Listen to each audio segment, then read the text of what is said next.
हिमाचल सरकार में आयुर्वेद, आयुष और खेल मंत्री माननीय श्री जगविंदर गौमा जी, हमारे साथी भोरंज के विधायक शेष कुमार जी, सुजानपुर के विधायक रंजीत राणा जी, कांगड़ा कोऑपरेटिव बैंक के चेयरमैन कुलदीप पठानिया जी, पूर्व में सीपीएस अनीता वर्मा जी, पुष्पिंदर वर्मा जी क्षेत्र के हमारे कांग्रेस के प्रत्याशी, जिला कांग्रेस कमेटी के अध्यक्ष सुमन भारती जी, सभी सम्मानित वाइस चांसलर हमारे ठाकुर साहब, हमारे मंच पर विराजमान सभी महानुभाव, इस महाविद्यालय के अध्यापक, छात्र, छात्राएं और सभी बुजुर्ग साहिबान। मैं तो अभी सुस्ता रहा था, मैंने सोचा कुछ देर और सुस्ता लूं, उसके बाद कुछ बोलूं, लेकिन मेरा नंबर पहले ही आ गया। और निश्चित रूप से जब हम पढ़ते थे, यूनिवर्सिटी में पढ़ते थे, तो अगर कोई दोपहर के बाद जो कार्यक्रम होता था उसमें संख्या बहुत कम होती थी। तो जब हम शाम का कोई कार्यक्रम रखते थे तो विश्वविद्यालय में उसको सफल करना बड़ा मुश्किल होता था। लेकिन हमारा जीवन आपकी तरह छात्र जीवन से शुरू हुआ, कॉलेज से शुरू होते होते विश्वविद्यालय में पढ़ते पढ़ते एक आम परिवार से निकलकर आज मैं मुख्यमंत्री की कुर्सी पर पहुंचा। उस समय 8th क्लास को टाट मिला करती थी और उसके बाद 9th वाले को बेंच मिला करते थे। तो जब हम 9th क्लास में गए तो बेंच मिले, 10th क्लास में गए, पीयूसी होती थी, उसके बाद 4 ईयर की ग्रेजुएशन होती थी जो कि न्यू एजुकेशन में दोबारा से लागू की गई है। फिर यूनिवर्सिटी में पहुंच के तो आप डिग्रियां लेते जाओ। कोई नेता लोग थे तो डिग्रियां लेने का और एडमिशन लेने का रहता ही था, लेकिन फिर भी राजनीतिक ध्येय था। डिग्री मैंने लॉ किया तो सोचा प्रैक्टिस करूंगा, मन नहीं था, राजनीति में ही मन रहा। और छात्र जीवन से लेकर आज तक हम अपने राजनीतिक जीवन में राजनीति करते करते और जीवन के आप जैसे लोगों से मिलकर अनुभव प्राप्त करते हुए आगे बढ़ रहे हैं।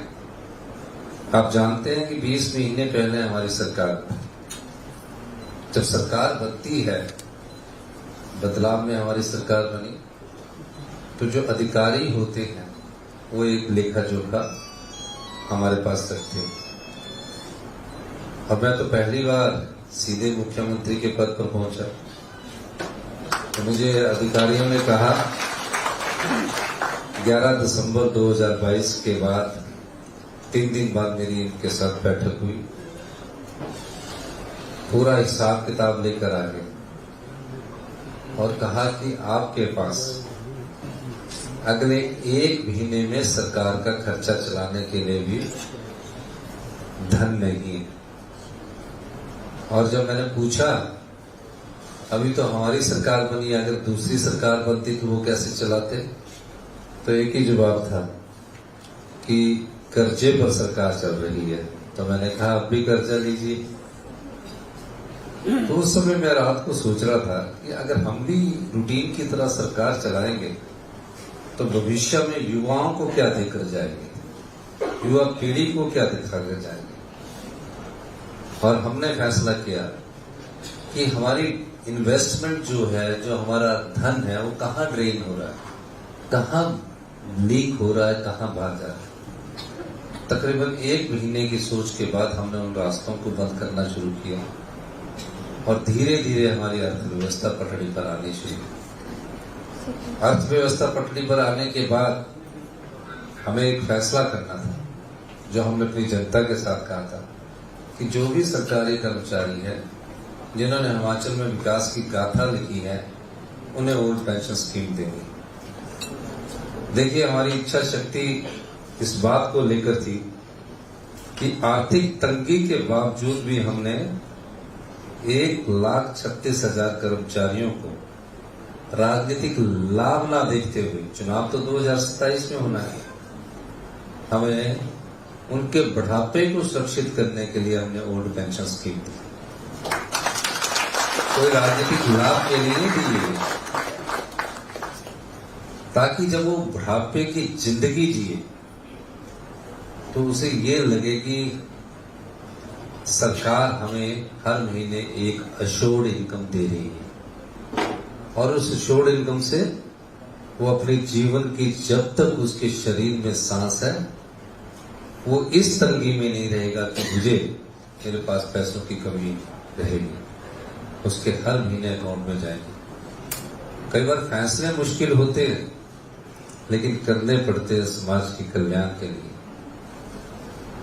और इस तरह हम धीरे धीरे आगे बढ़े।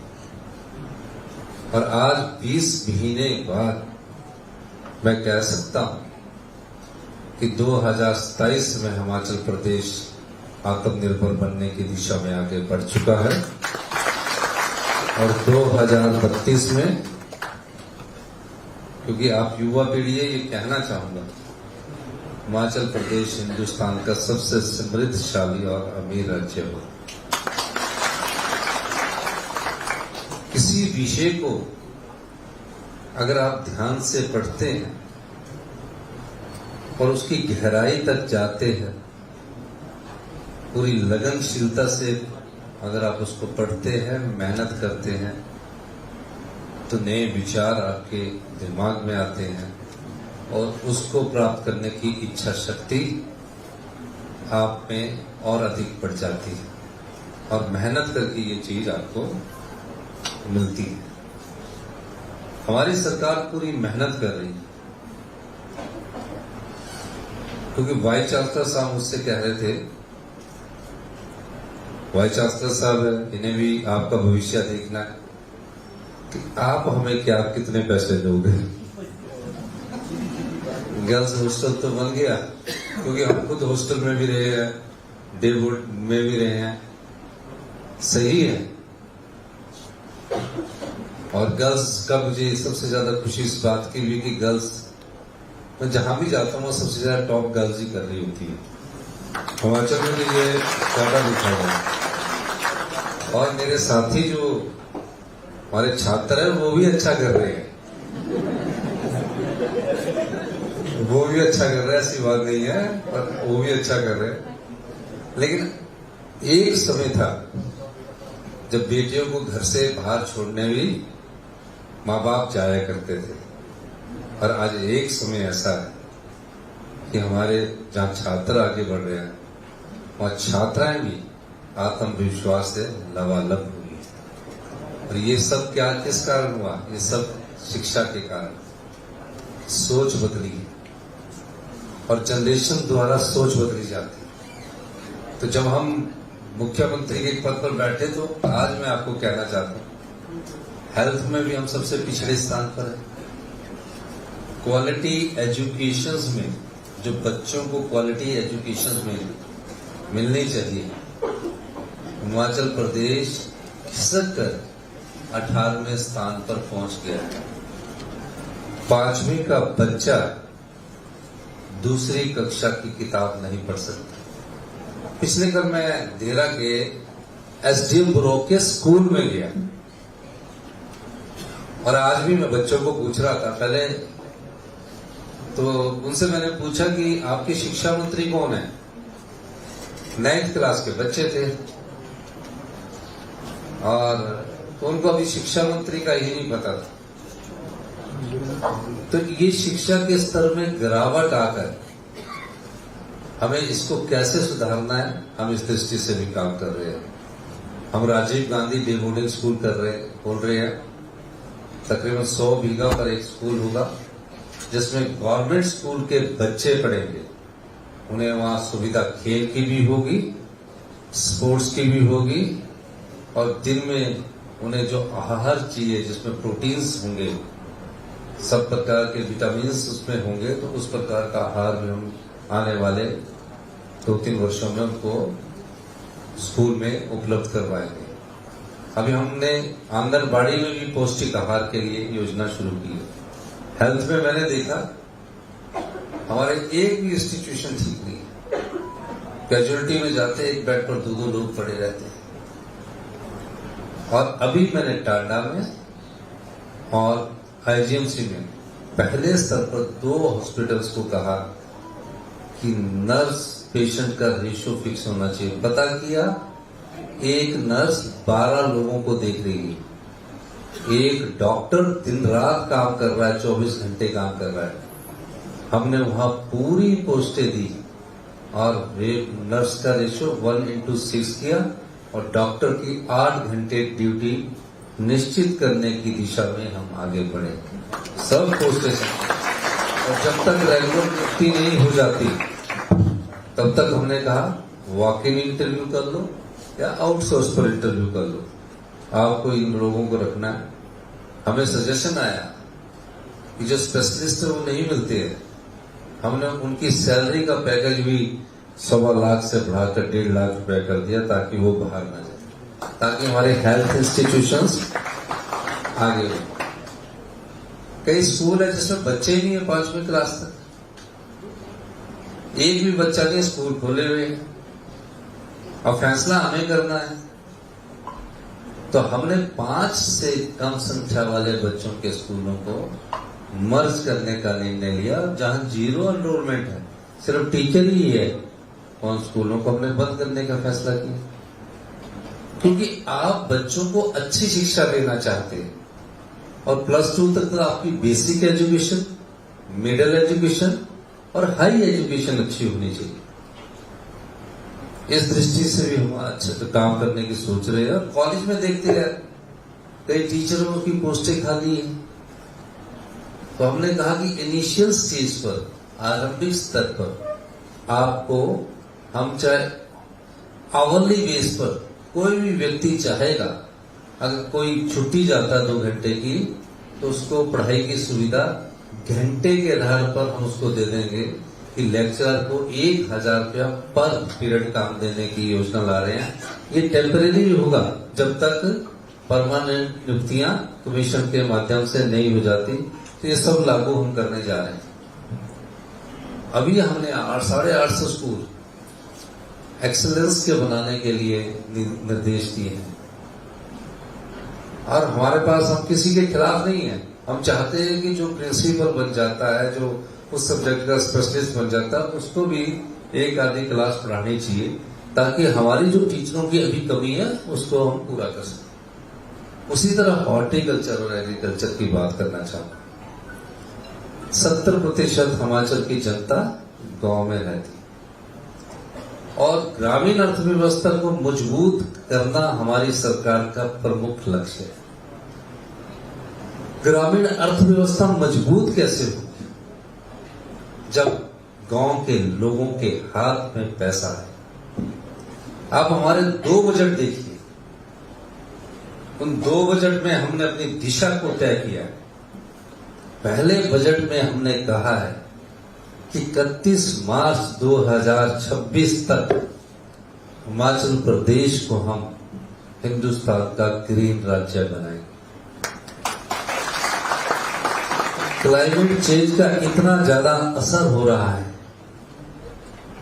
कि हिमाचल प्रदेश में कभी क्लाउड बस्ट इतने ज्यादा नहीं होते थे जितने अभी हुए। मैंने साइंस एंड टेक्नोलॉजी मिनिस्टर से भी बात की कि हमारी सरकार और केंद्र की सरकार मिलकर इसका अध्ययन करना चाहिए। मैं समेज में गया, रामपुर में, और मैंने देखा इतना ज्यादा क्लाउड बस्ट हुआ कि जैसे वाटर बम लग रहा था। एक पूरा गांव उस क्लाउड बस्ट में समा गया। 55 परिवार हमको छोड़कर चले गए। हंसते खेलते गांव के लोग, पता भी नहीं था कि अगली सुबह हम इस दुनिया में नहीं रहेंगे। तो ये क्लाउड बस्ट का भी फर्क पड़ रहा है और आप लोगों की जिम्मेवारी, चाहे वो फॉरेस्ट्री है, चाहे फूड टेक्नोलॉजी से रिलेटेड है, अभी हमारी बढ़ती जा रही है। कैंसर में हिमाचल प्रदेश हिंदुस्तान का सबसे ज्यादा कैंसर के नॉर्थ ईस्ट के बाद हमारी जनसंख्या के आधार पर अगर देखा जाए तो नंबर 2 हिमाचल प्रदेश बनने जा रहा है। क्यों? क्योंकि हर चीज में स्प्रे, सब चीजों में केमिकल का यूज हो रहा है। कैसे ऑर्गेनिक खेती की दिशा में बढ़े, हमने इस बार बजट में गेहूं का मूल्य 40 रुपए किलो और मक्की का मूल्य 30 रुपए किलो निर्धारित किया है, जो कि गोबर से पैदा हुई खेती होगी, जिसमें यूरिया का प्रयोग नहीं किया जाएगा। इस प्रकार हमने उसको पहले सपोर्ट प्राइज दिया। हिमाचल प्रदेश हिंदुस्तान का पहला राज्य बना। दूसरा, गांव की अर्थव्यवस्था को मजबूत करने के लिए जो गांव में पशुपालक है, जो गाय से दूध दूहते हैं, उनको कहा कि मिनिमम 45 रुपए किलो हिमाचल प्रदेश सरकार दूध खरीदेगी, भैंस का दूध 55 रुपए किलो खरीदेगी। ये सब प्राकृतिक खेती से जुड़े हुए योजनाएं हैं। ये सब चीजों पे हम धीरे धीरे आगे बढ़ रहे हैं, क्योंकि आप कई बार सुनता होगा, मैं कई बार कहता हूं कि हम व्यवस्था परिवर्तन के दौर से गुजरकर आत्मनिर्भर हिमाचल की ओर जा रहे हैं। हम ये सब चीजें, प्राकृतिक खेती, दूध का सपोर्ट प्राइस, ग्रीन टेक्नोलॉजी में हम आगे बढ़ रहे हैं। हम इंडस्ट्री हमारी जलवायु और हमारी भौगोलिक स्थिति को देखकर लगनी चाहिए। अभी हम ई व्हीकल की परियोजनाएं लेकर आए सभी सरकारी दफ्तरों में। अभी कुछ दिनों में, अगले हफ्ते हम 100 इलेक्ट्रिकल व्हीकल्स हर सरकारी दफ्तर में देने जा रहे हैं। हमने सरकार के क्षेत्र में डीजल को बंद करने की कोशिश की। थर्मल से जो बिजली पैदा होती है उसको हम छोड़कर ग्रीन स्टेट की तरफ बनने जा रहे हैं। नई टेक्नोलॉजी ग्रीन हाइड्रोजन के रूप में हम हिमाचल प्रदेश पहला प्रदेश बनने जा रहा है जो ग्रीन हाइड्रोजन, जो फ्यूचर की एनर्जी है, उसमें हम 1 मेगावाट का ऑयल इंडिया लिमिटेड के साथ बद्दी में प्लांट लगाने जा रहे हैं। ये सब भविष्य में आप लोगों के काम आएंगे। सोलर में हमने पहला प्रोजेक्ट, सबसे बड़ा प्रोजेक्ट हिमाचल प्रदेश में आजादी के बाद 32 मेगावाट का पेकूबाला में लगाया, जो कि 4 महीने में बनकर तैयार हो गया। तो सब चीजें, सब दृष्टि से चेंज आने में थोड़ा समय लगेगा। 2 ही सेक्टर है जहां हम आगे बढ़ सकते हैं। पहला है टूरिज्म, दूसरा है रिन्यूएबल एनर्जी, हाइड्रो, और तीसरा ये है जो आपका हॉर्टिकल्चर है। ये तीसरा सेक्टर है। फूड टेक्नोलॉजी है, बायोटेक्नोलॉजी है, बायो इन्फॉर्मेटिक का मैं इनसे माननीय वाइस चांसलर साहब से बात कर रहा था। बायोटेक्नोलॉजी के साथ एक हमें स्ट्रीम बायो इन्फॉर्मेटिक की भी खोलनी चाहिए, क्योंकि फ्यूचर की टेक्नोलॉजी उसके आधार पर, इंफॉर्मेशन के आधार पर बहुत अधिक जा रही है। तो वाइस चांसलर साहब ने कहा है कि हम इस बारे में आगे विचार करें। अमेरिका में बायो इन्फॉर्मेटिक में बहुत रिसर्च हो रहा है, जर्मन उसमें हमारे से ज्यादा आगे बढ़ रहा है, हम फूड टेक्नोलॉजी में अच्छा कर रहे हैं।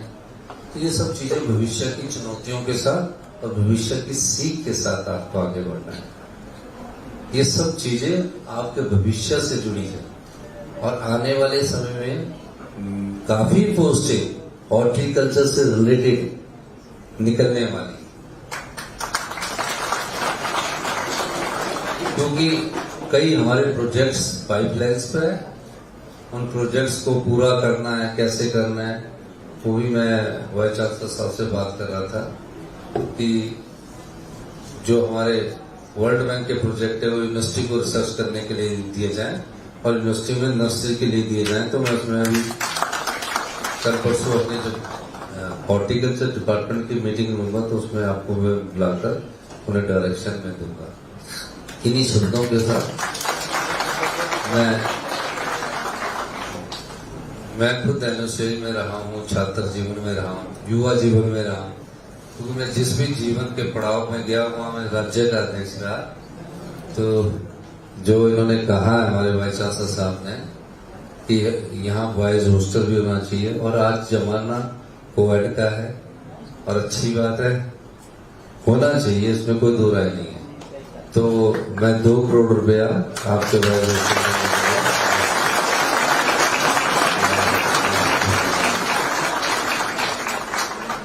तो इसलिए कि आप लोग पर दूंगा अभी के बजट से कट करके, क्योंकि अभी हम आर्थिक पर आपका हॉस्टल बन जाए 2 करोड़ से तो नहीं बनेगा, क्योंकि आप अगर आप 150-200 बच्चों को पर थोड़ा सा ना क्यूबिकल रूम्स की तरफ भी जाना पड़ेगा, डॉर्मेट्री के अलावा क्यूबिकल रूम्स की तरफ। बच्चे अब अपना इंडिविजुअल भी चल रहे हैं, तो दो दो बच्चों का हो, ये हो, और उनका वॉशरूम भी साथ हो ना, तो ये अब भविष्य की जो युवा पीढ़ी इस दिशा में ज्यादा सोचती है, हमें ये भी देखना है। तो मैं चाहूंगा कि अभी आपको हम 2 करोड़ इस साल दे देंगे और उसके बाद आप उसका शिलान्यास कर जाएंगे। आपने हमारी बात सुनी, आपका बहुत बहुत धन्यवाद। जय हिंद।